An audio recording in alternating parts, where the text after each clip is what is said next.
Good morning. Great to see you. Well, I've been going to COP since COP15. It's now COP27, and government still can't get their act together. So I do think it will be climate entrepreneurs who will help us solve this challenge and get us out of this mess.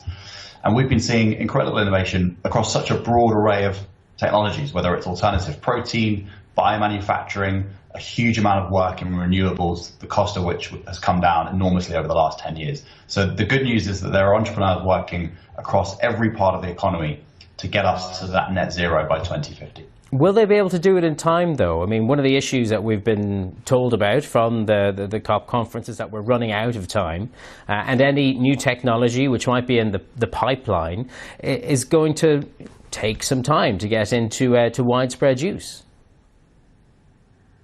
Well, what we see is a broad range of maturity of technologies. So, for example, the electric vehicle market, we know it's a market now, the market is going to exist, we know how big it's going to be. And that gives investors like me confidence to be able to really funnel cash into entrepreneurs doing that transition. But then there are also much longer lead time technologies, things like carbon capture and storage. I mentioned cell-based meat, for example, that are just going to take longer. And it's really important that we back those technologies today so that in 10 years' time, they're ready to help us get over the line towards net zero. But the good news is there are climate technologies today which can do it.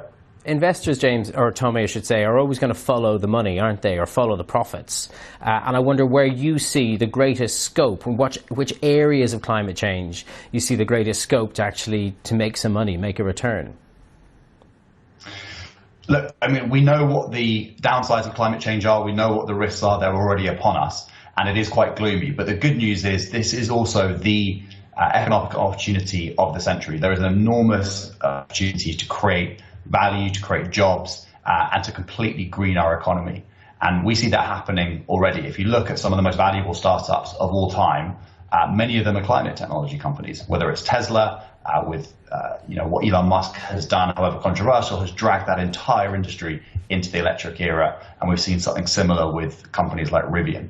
So there are examples here of companies that have created enormous value for shareholders as well as help the climate crisis. And what about the technologies that are creating problems of their own? I'm thinking of electric vehicles. The batteries that go into them need all sorts of minerals to make them work. Any solutions that you can see to that new problem? Well, we're undergoing something quite extraordinary at the moment. We're undergoing the complete replacement of the combustion engine economy. And if you look at economies like the US, they are built on petrol and diesel cars. So when you go and replace something of that scale and size and depth, there will be these second order effects. There'll be unintended consequences that we have to keep a really close eye on. So for example, the minerals that go into the batteries that we need for electric vehicles, often that's bad, dirty work that happens in parts of the world where you have real concerns over human rights issues. There are concerns about the supply chain security of some of these minerals as well. And again, the answer lies in technology. We're, for example, at Giant funding entrepreneurs who are looking at alternatives to lithium, so things like sodium ion.